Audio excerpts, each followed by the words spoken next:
Bir aile var, baba alkolik, bencil ve itici bir adam. Ancak asıl mesele bu değil. Asıl soru şu, nasıl oluyor da tamamen farklı üç insan aynı babadan dünyaya gelebiliyor? Biri inancı buluyor, biri isyan ediyor, diğeri ise mahvoluyor. Bu adamın adı Fyodor Karamazov. Dostoyevski'nin bu en karanlık ailesini kapısını aralıyoruz bugün seninle. Amacımız sadece eski bir hikaye anlatmak değil, Görevimiz 19. yüzyıl Rusyası'nın o karanlık kaosunu, Karamazov ailesinin yıkıcı dinamiklerini ve Manastır'daki felaketle sonuçlanan buluşmayı deşifre etmek. Bütün bu yıkımın ortasında eserin bugün sana ne fısıldadığını ortaya çıkaracağız. Bu ailenin deliliğini tam olarak idrak edebilmek adına biraz geriye gitmemiz şart. Hikayenin filizlendiği o sarsıcı atmosfere bakmalıyız. Nereye gidiyoruz tam olarak? Dönemin siyasi iklimine mi? 1860'lar ve 70'lerin Rusyasını gözünün önüne getir. Ülke, kelimenin tam anlamıyla devasa bir kimlik krizi yaşıyor. Sadece ufak tefek siyasi reformlardan bahsetmiyoruz sanırım. Aslında 1861 yılında serflik tamamen kaldırılıyor.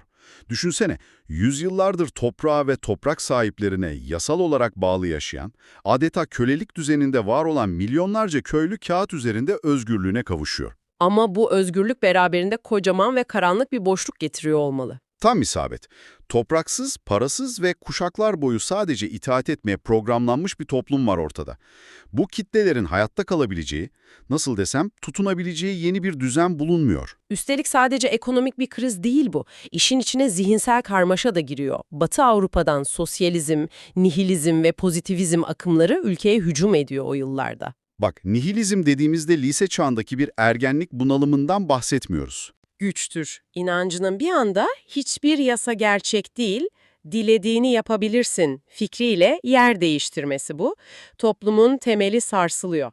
Doğru. Eğitimli genç Ruslar bu yeni fikirlere ölümüne bir tutkuyla bağlanırken, yaşlı kuşaklar kiliseye aynı inatla sarılıyor. Tam bir toplumsal deprem yaşanıyor. Dostoyevski de bu depremi bizzat kendi hücresinde hisseden biri. Yazarımız toplumsal çatlağı uzaktan izleyen, tuzu kuru, pasif bir gözlemci değil sonuçta. Bir kere gençliğinde kendisi de o radikal fikirlere kapılmış. 1849 yılında devrimci bir gruba katıldığı için tutuklanmış bir adamdan bahsediyoruz. Hatta sahte bir idam töreniyle yüzleşmişti değil mi? İnanılmaz bir olay o. Gözleri bağlı bir şekilde kurşuna dizilmeyi beklerken son saniyede tam o tetiğin çekileceği an gelen bir iptal kararıyla ölümün kıyısından dönüyor. Yok artık. İnsanın aklını kaçırması işten bile değil. Ardından 4 yıl boyunca Sibirya'da ağır çalışma kamplarına sürülüyor. Ayaklarında prangalarla katillerin arasında yaşıyor. Sibirya yılları onun bütün ruhsal mimarisini parçalayıp yeniden inşa ettiği bir cehennem olmalı. Sürgünden dönen adamın o eski aydınlanmacı gençle alakası kalmıyor herhalde. Kalmaz elbet. Batı'nın rasyonalizmine derin bir şüpheyle yaklaşıyor artık. Rusya'nın gerçek ruhunu Paris'ten ithal edilen o süslü teorilerde değil, sıradan insanların inancında ve katlandıkları o sessiz acılarda arayan bir düşünür olarak hayata geri dönüyor. Karamazov kardeşler işte bu büyük ideolojik fırtınaların tam merkezinde geçiyor. Aile içindeki çatışmalar aslında ülkenin geçirdiği o büyük sarsıntının küçük bir kopyası. O kaosu yaratan ana figüre, baba Fyodor Pavlovich Karamazov'a odaklanalım biraz. Evlerden ırak bir karakter. 50'li yaşlarının ortasında fiziksel olarak son derece itici tasvir edilen kurnaz ve zengin bir adam. Servetini çalışarak mı kazanmış, yoksa miras yedi mi? İkisi de değil açıkçası. Kendi çabasıyla değil, yaptığı kurnazca anlaşmalar ve kendisi için son derece avantajlı olan iki farklı evlilik sayesinde biriktirmiş bu serveti. Evlilikleri de başlı başına birer felaket öyküsü barındırıyor anladığım kadarıyla. İlk karısı Adelaida iyi bir aileden geliyor ve sadece ailesine duyduğu romantik bir isyanla, bir tür başkaldırıyla Fyodor ile kaçıyor. Fakat Fyodor ile yaşamanın o romantik başkaldırıyla uzaktan yakından ilgisi yok. Sürekli içiyor, alenen başka kadınların peşinden koşuyor. Katıldıkları her sosyal ortamda kendini rezil etmesi de cabası.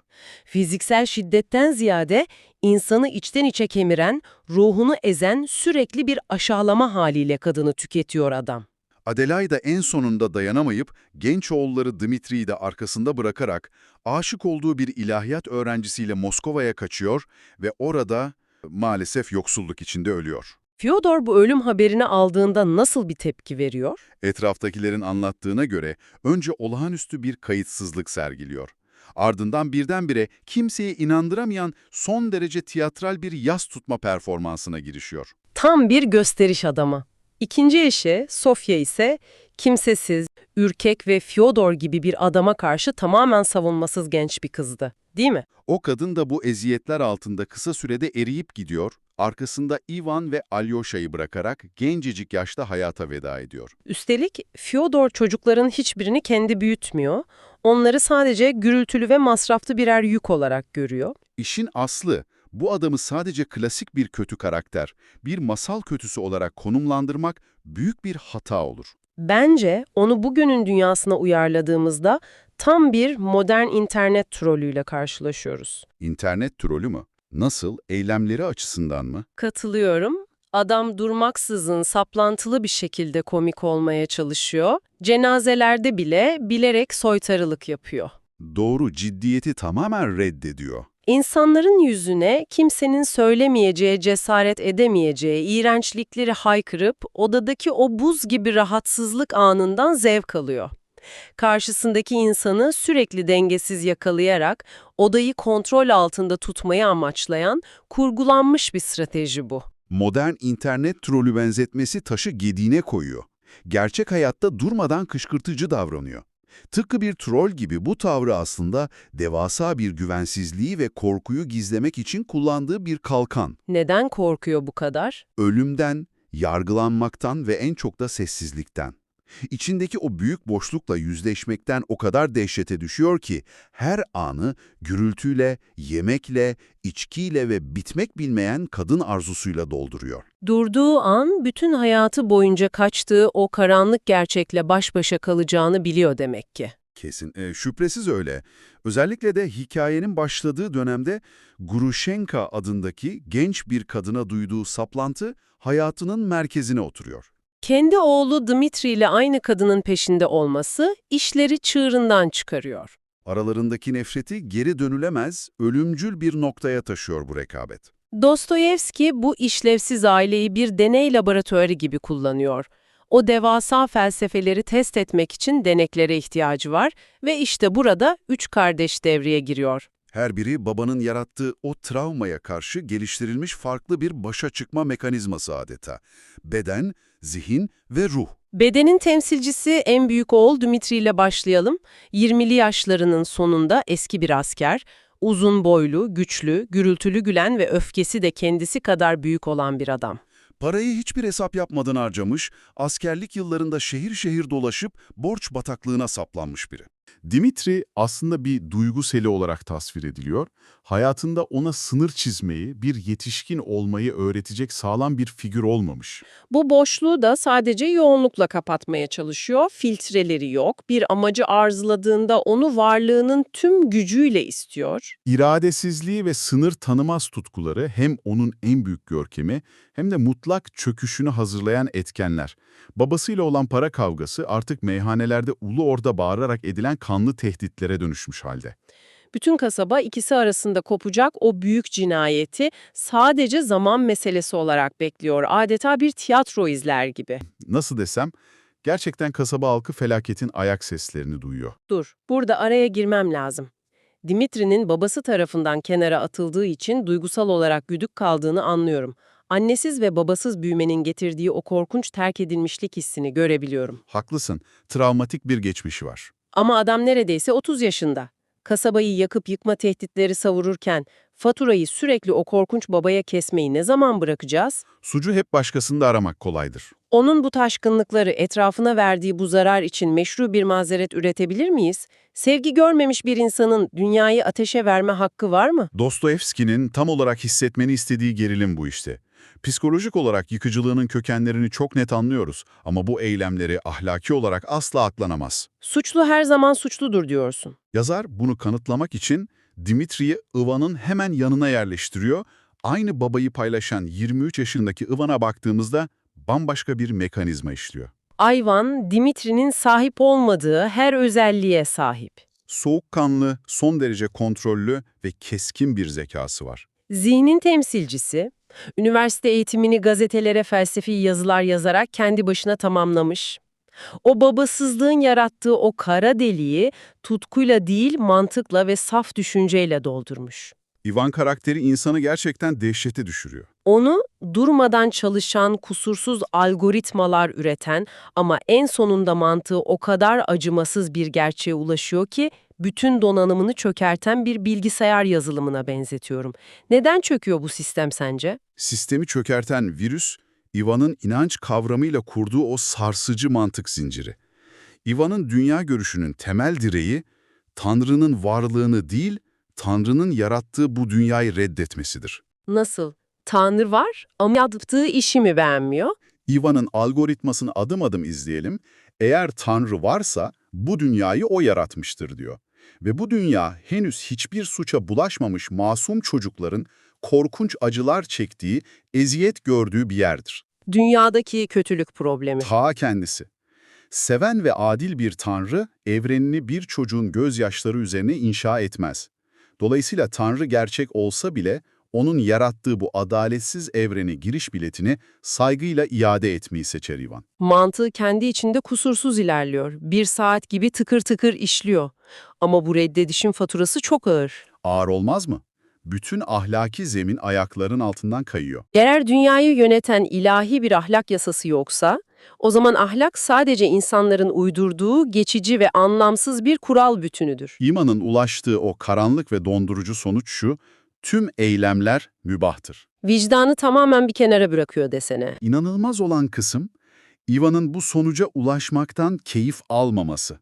Aksine ulaştığı bu gerçekten ölümüne korkuyor ama entelektüel dürüstlüğü yüzünden zihninin ona oynadığı bu oyundan geri adım da atamıyor. Kendi bulduğu bu gerçek onu dehşete düşürüyor, kendi zekasının kurbanı oluyor adeta. Bu karanlık çıkmazın tam karşısındaysa ailenin en küçüğü 20 yaşındaki acemi rahip Alyosha duruyor. Ruhun yansıması. Bütün bu yıkım matematiğini bozan tek denklem o. Aynı cehennemden çıkmasına rağmen kalbini nefrete değil, sevgiye açmayı başaran adam. Alyosha, saf dil ya da dünyadan bir haber biri sanılmasın. Dünyanın ne kadar acımasız olduğunu, kardeşlerinin sürüklendiği o dibi görünmez uçurumu gayet net görüyor. Ancak felsefi mazeretlerin, o süslü lafların arkasına saklanmak yerine koşulsuz sevmeyi seçiyor. İnsanları gerçekten gören, onları en savunmasız halleriyle kabullenen bir yapısı var. Babası Fyodor'u bile, O iğrenç adamı bile yargılamadan, sözünü kesmeden dinliyor. Nasıl oldu da diğerleri gibi zehirlenmedi bu çocuk? Aynı ortamda büyüyüp nasıl bağışıklık kazandı? onu o zehirden koruyan panzehir, manastırdaki ruhani lideri Zosima Usta. Zosima, Fyodor'un biyolojik olarak veremediği babalığı ruhsal bir boyutta Alyosha'ya sunuyor. Zosima'nın arka planı da alışılmış, sıkıcı, aziz hikayelerinden oldukça farklı. Gençliğinde gururlu ve kibirli bir subayken, gireceği bir düellodan son anda vazgeçiyor. Silahı eline almış, ateş etmeye hazırlanırken, karşısındaki adam da sadece kendi korkularını, umutlarını, nefes alan basit bir insanlık halini görüyor. Bir aydınlanma anı. Silahını indiriyor, toplum tarafından korkak damgası yemeyi, alay konusu olmayı göze alıp manastıra kapanıyor. On felsefesi bence bütün hikayenin kilit noktası. Zosima diyor ki, herkes, herkese ve tüm yaratılışa karşı sorumludur. Başkasının eyleminden ben nasıl sorumlu olabilirim? Bu mantık tam olarak nasıl işliyor pratikte? Zosima'nın öğretisi evrensel ve çok pratik bir bağ kurar. Şöyle açıklar, biri karşımızda acı çekerken kılımızı kıpırdatmıyorsak o acının bizzat faili sayılırız. Sessiz kalmak da suça ortak olmaktır diyorsun. Bir başkası kötülüğe düşerken onu oradan çekip çıkaracak kadar sevgi gösterememişsek, onun işlediği günahın faturası bizim de omuzlarımızdadır. Günahı dışarıda bir düşman olarak, bizden bağımsız bir olgu olarak değil, hepimizin ortaklaşa ürettiği bir hastalık olarak görüyor o zaman. İnsanları yargılamıyor, onları onarmaya, iyileştirmeye çalışıyor. Bu yüzden Alyosha'nın sığınağı oluyor. Zosima'nın bu olağanüstü gücüne karşılık, kasabanın dinamiklerini temelden sarsan, adeta fırtına gibi esen iki çarpıcı kadın figürü var hikayede. Brushenka ve Katerina Ivanovna. Grushenka henüz 22 yaşında. Genç yaşta Polonyalı bir subay tarafından kandırılıp acımasızca terk edilmiş. Sonrasında zengin bir tüccarın koruması altında güçlenmiş bir kadın.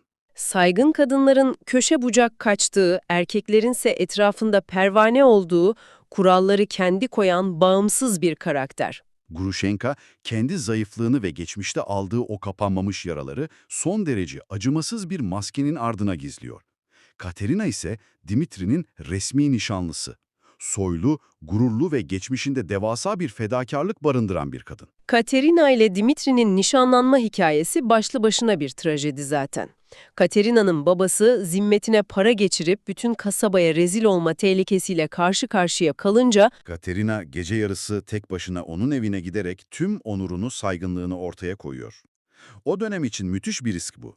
beklenmedik bir şekilde Dimitri ona dokunmuyor, parayı verip büyük bir saygıyla onu uğurluyor. Bu soylu ve onurlu davranış Katerina'yı ömür boyu sürecek bir minnet borcuna mahkum ediyor. Ne yazık ki. Katerina'nın o çok övündüğü onuru, kelimenin tam anlamıyla kendi elleriyle inşa ettiği aşılmaz bir hapishaneye dönüşüyor. O soğuk duvarların içinde sıkışıp kalıyor kadın. Ivan ile aralarında çok güçlü bir çekim, dile dökülemeyen büyük bir aşk olmasına rağmen sırf bu borç duygusu yüzünden ikisi de harekete geçemiyor, duygularını bastırıyorlar. Grushenka ise Katerina'nın tam zıttı. Toplumun ona layık gördüğü saygınlık eksikliğini, o kötü kadın damgasını devasa bir zırh gibi giyiniyor. Kaybedecek onuru kalmadığı için dünyanın en özgür ama içten içe en yaralı kadını olarak hem babayı hem de oğul Dimitri'yi parmağında oynatıyor. Tüm bu şiddetli çatışmaların, imkansız aşkların ve felsefelerin gölgesinde, evin karanlık köşelerinde sessizce büyüyen dördüncü bir Karamazov var, Smerdyakov. Evin aşçısı ve hizmetkarı, sokaklarda yaşayan, zihinsel engelli Kokarça Lizaveta adında evsiz bir kadından doğan gayrimeşru çocuk. Smerdyakov, bu ailenin parçası olduğunu biliyor. Epilepsi hastası, sessiz, solgun ama herkesin tahmin ettiğinden çok daha zeki bir adam. Evin içinde adeta bir hayalet gibi dolaşıyor. Kimse onu ciddiye almıyor. Varlığıyla yokluğu bir. Ama o sürekli gözlemliyor. Gölgelerin içinden sürekli hesap yapıyor. Hatta gizlice Fransızca bile öğrenmeye çalışıyor o küçümsedikleri hizmetkar. Romanın en ürpertici detayı burada bence. Smerdyakov, Ivan'ın yemek masasında anlattığı o tüm eylemler mübahtır argümanını, o zehirli fikri zihnine kazıyor. Divan bunları lüks bir masada şarabını yudumlarken, zihinsel bir egzersiz, havalı bir teori olarak tartışırken, Smerdyakov bu teorileri karanlık bir hesapçılıkla somut bir eylem planına çeviriyor. Düşüncenin sokağa, o soğuk ve acımasız gerçek hayata indiğinde ne kadar yıkıcı olabileceğini Smerdyakov'un o tekinsiz sessizliğinde iliklerimize kadar hissediyoruz. Bütün bu karakterlerin taşıdığı o birikmiş, patlayıcı potansiyelin tamamen gün yüzüne çıktığı ilk yer ise manastırdaki o meşhur buluşmadır. Baba ve oğul arasındaki miras tartışmasını Zosima'nın o kutsal hücresinde çözmek bahanesiyle toplanıyorlar. Ancak bu bir barış görüşmesi değil, baştan aşağı bir aşağılanma seansı. Fyodor daha içeri girer girmez ortamın kutsallığına hakaret edercesine o troll kimliğini anında devreye sokuyor. Uygunsuz şakalarla ortamı sabote ediyor, herkesi çileden çıkarıyor. O odadaki gerilimi, o boğucu havayı hayal edebiliyorum. Dimitri bu aşağılanmaya daha fazla dayanamayıp kontrolünü tamamen kaybederek mekanı terk ediyor. Toplantı tam bir felakete dönüşüyor. Ama benim aklımdan çıkmayan sahne, kaosun zirve yaptığı o anda Zozima'nın verdiği tepki. Zozima birdenbire o öfkeden deliye dönmüş Dimitri'nin önünde diz çöküyor, alnını yere kadar eğerek ona secde ediyor. Neden yapıyor bunu?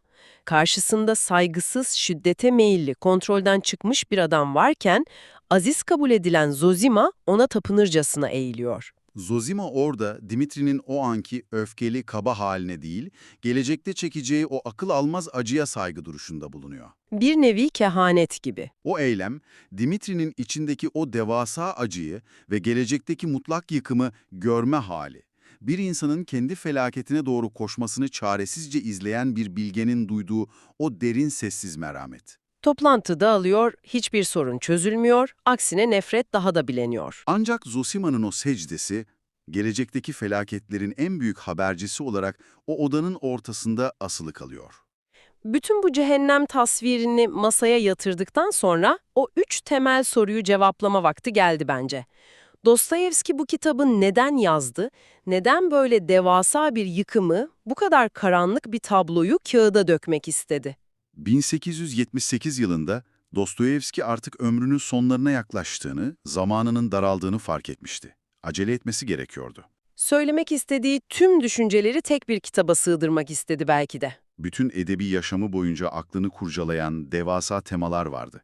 Suç nedir? Özgür irade var mıdır? Vicdan nasıl işler? Tanrı gerçek mi? Tüm bu temaları farklı romanlarda parça parça işlemek yerine tek bir savaş alanında, aile kurumunun içinde birleştirmek istedi. Aile, hem en büyük yaraların açıldığı, hem sevginin ve zulmün iç içe geçtiği, hem de hayatta kalma savaşının verildiği o nihai arena. Bu karakterler neden bu kadar önemli sence? Çünkü bu kardeşler 19. yüzyılda kağıt üzerinde, tozlu sayfalarda kalmadı. Onlar bugünün dünyasında, belki de kendi evlerimizde, yan dairemizde yeniden dirilen arketipler. Modern insanın farklı yüzleri. Tutkularının esiri olup, sonunu düşünmeden dünyayı yakanlar Dimitri'nin bedeninde yaşıyor. Mantığıyla, keskin zekasıyla her detayı analiz edip en sonunda kendini çıkmaza sokanlar Ivan'ın yansıması. Tüm bunlara, maruz kaldığı tüm zehirli atmosfere rağmen yine de sevgiyi seçenlerse Alyosha'nın bugünkü mirasçıları. Bu eserin bugün bize söylediği en büyük gerçeğe gelirsek, ebeveynliğin o gizli kalmış, konuşulmayan, karanlık yüzüne dair sarsıcı bir ayna tutuyor. Fyodor Karamazov, çocuklarına fiziksel şiddet uygulayan, onları döven o klasik zorbaya hiç benzemez. O yokluğuyla, bencilliğiyle, mutlak ilgisizliğiyle çocuklarının ruhunda devasa oyuklar açan bir baba. Kendisinden başka kimseye alan bırakmayan bir adamın çocuklarında yarattığı duygusal açlığın haritası bu roman. Travmalarımız bizim başlangıç noktamızı belirliyor olabilir. Ancak aynı evden, aynı acılardan ve aynı yokluktan beslenen bu 3 kardeş, her biri tamamen farklı yönlere savruluyor. Bizi biz yapan gerçek, maruz kaldığımız travmalar değil, o felaketlere karşı verdiğimiz tepkilerdir o zaman. Kökenimizdeki yaralara rağmen kim olacağımızın hala bizim seçimimiz olması gerçeği yüzümüze çarpıyor eser boyunca. Hayatın o acımasız zorlukları karşısında zihnin labirentlerinde kaybolmak da, tutkuların esiri olup yakıp yıkmak da, onarıcı bir şefkatle dünyayı kucaklamak da insanın kendi tercihidir günün sonunda. İşte sana bırakmak istediğim son düşünce bu. Ivan, o masada büyük felsefi teorilerini büyük bir tutkuyla anlatırken, ahlakı reddedip tüm eylemlerin mübah olduğunu savunurken, köşede onu büyük bir sessizlikle, gölgelerin içinden dinleyen Smerdyakov'u asla unutma. Fikirlerin sonuçları vardır. Senin sadece felsefe olarak gördüğün havada uçuşan bir düşünce, başkasının elinde yıkıcı, kanlı bir silaha dönüşebilir. Etrafında senin fikirlerini sessizce dinleyen kendi Smerdyakovların kimler? Bir okur, bir kare, yaşayan kütüphane. Kitaplar burada ölmez.